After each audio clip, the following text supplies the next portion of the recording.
You've seen these logos thousands of times. The Mercedes star, the Ferrari horse, the Audi rings, or the strange serpent on Alfa Romeo. But almost none of these symbols were chosen by accident. Behind them are city crests, aviation history, corporate mergers, and even a man inside the jaws of a giant snake. Today, we're uncovering what's actually depicted on famous car badges, why so many people misunderstand them, and why automakers are suddenly flattening designs that once looked like works of art. Drop a subscribe, and let's dive in. A car logo isn't just metal on a grille, it's a condensed version of the entire brand. In the past, its only job was looking great on a hood, so it could feature complex, ornate details. Today, the exact same badge has to work on a dealership building, a car touchscreen, and a tiny smartphone app icon. That's why brands like Volkswagen and BMW have shifted to flat, two-dimensional designs for the digital age. But before logos became digital icons, their origin stories were far more fascinating. The Mercedes-Benz logo feels so natural that it almost seems like the three-pointed stars existed as long as the automobile itself. But its history actually predates the modern Mercedes-Benz brand.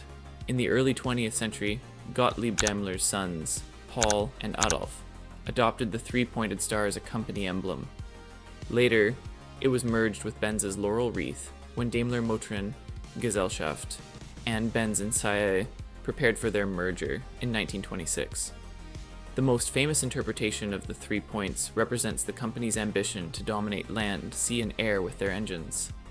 I think this really captures the spirit of that era. Today, automakers usually say things like, "We create future mobility," but back then, it was simpler and far grander. Just give us an engine, and we'll put it into literally anything. Over time, the surrounding lettering, wreaths, and secondary elements faded away. Ultimately, Mercedes arrived at one of the cleanest automotive symbols ever created: 3 simple lines inside a circle, and that's all it takes for the entire world to know what brand it is. That's the definition of an ideal badge. It can be simplified almost to a basic geometric shape, yet its character remains completely intact. Now, let's move on to a logo that fits the phrase, "You've been looking at it wrong the whole time." On the left side of the Alfa Romeo badge sits a red cross on a white field, the historical symbol of the city of Milan. On the right side is the Bestione, a serpent-like creature from the coat of arms of the historic Visconti family.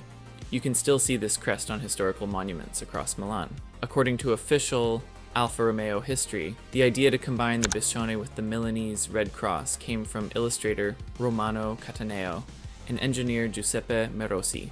The first version of the emblem debuted alongside the founding of Alfa in 1910, but the real question arises when you look at the snake closely. There is a human figure sticking out of its mouth. This is where the debate begins. Some interpret the scene as a giant serpent devouring a man.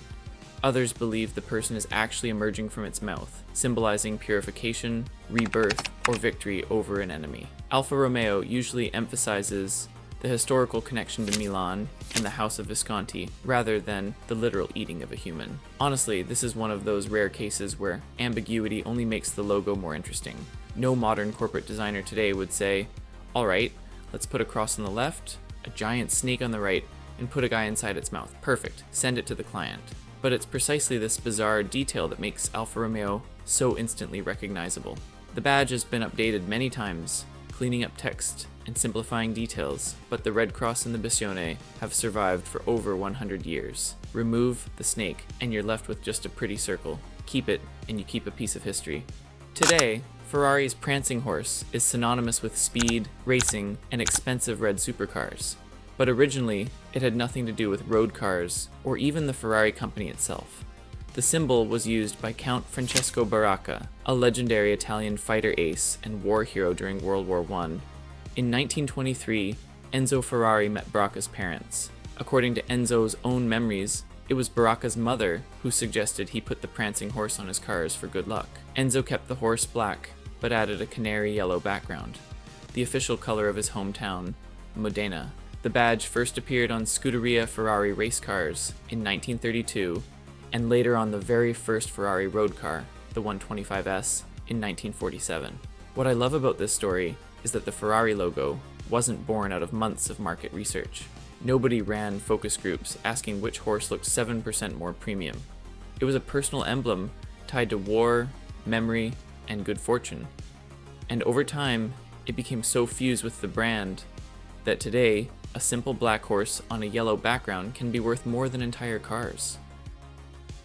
Interestingly, Porsche features a very similar horse on its crest, but it's a completely different story. The Porsche badge looks like a genuine medieval coat of arms, and fundamentally, that's exactly what it is. At the center sits a prancing horse, the official symbol of Stuttgart, the city Porsche calls home.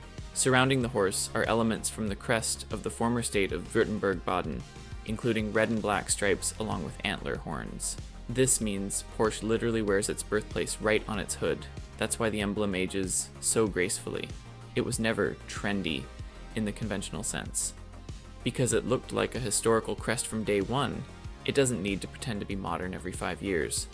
Ferrari and Porsche use a similar horse image, but their meanings couldn't be more distinct. For Ferrari, it's the military heritage of an aviator. For Porsche, it's a homage to Stuttgart. It's a great example of why you can't just look at a graphic and assume two brands copied each other. Sometimes identical motifs come from completely different origins. The Subaru badge looks simpler on the surface, a handful of stars set inside a blue oval, but nothing here is accidental either. In Japanese, Subaru refers to the Pleiades star cluster, often known as the Seven Sisters, or a group of 6 visible stars. The logo also directly references the creation of Fuji Heavy Industries. 5 separate companies merged around one larger parent organization, which is why the badge features one large star surrounded by 5 smaller ones. This 6-star emblem has been used on Subaru vehicles since the launch of the Subaru 360 in 1958.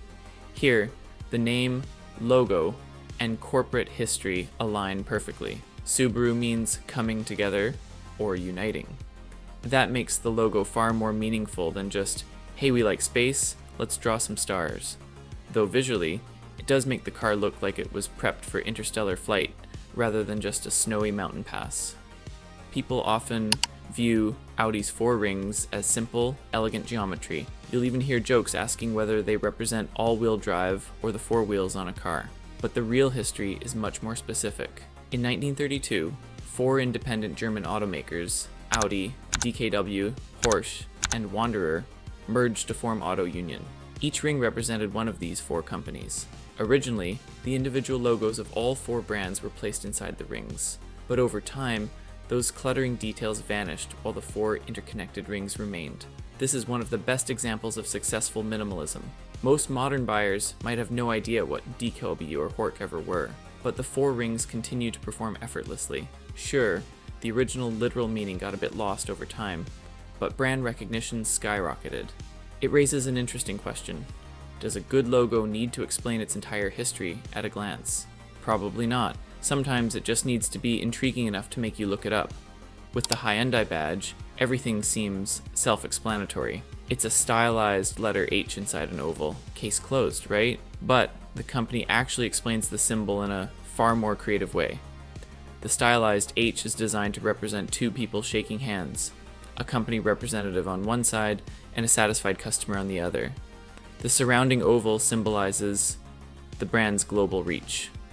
I'll admit, seeing a handshake here without an explanation is pretty tough. You have to squint pretty hard, and it helps to already know the answer. But once someone points it out, you do start seeing the badge differently. These are the kinds of logos that do great in Things You Missed videos, because what looked like a simple letter turns out to be a secret handshake. Though personally, I suspect the designers drew the Ch first and only realized later that one of the most famous automotive myths in history involves BMW. Millions of people are convinced that the blue and white quartered circle represents a spinning airplane propeller. The logic makes sense on the surface because BMW certainly has deep aviation roots. However, the original meaning was completely different. The blue and white colors represent the official state colors of Bavaria, while the outer circular shape evolved directly from the logo of BMW's predecessor, Rapmotor and Verca. The propeller connection didn't appear until a late 1920s ad campaign that placed the BMW logo over a rotating aircraft propeller.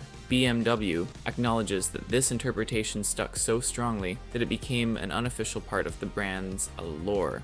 But the badge was never originally designed as a propeller. It's a brilliant case of a myth taking on a life of its own. The story was so good that the brand never bothered to fight it. Formally, it's not a propeller, but historically, aviation is right there anyway, so even if people got it wrong, they still landed in the right ballpark.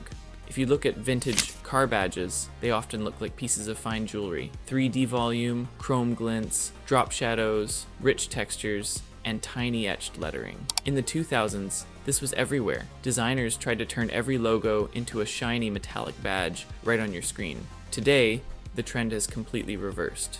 Volkswagen flattened its logo, BMW stripped away heavy 3D gradients for digital communication, Opel redesigned its lightning bolt to be sharper and cleaner, and Hyundai is increasingly leaning on flat 2D representations. On one hand, I get why people miss the older versions. 3D badges felt richer and had a tactile sense of character. On the other hand, a modern logo no longer lives exclusively on the grille of a car. It shows up on startup screen animations, app icons, EV charging stations, and digital gauge clusters. If you tried fitting a detailed 19th century coat of arms with Latin mottos into a tiny smartwatch icon, you'd get a messy blob of color, not a brand identity. Simplification was inevitable. The real question is where to draw the line. Let me know in the comments below which car brand you think has the most beautiful logo, and which of today's facts surprised you the most. Thanks for watching, and I'll see you in the next one.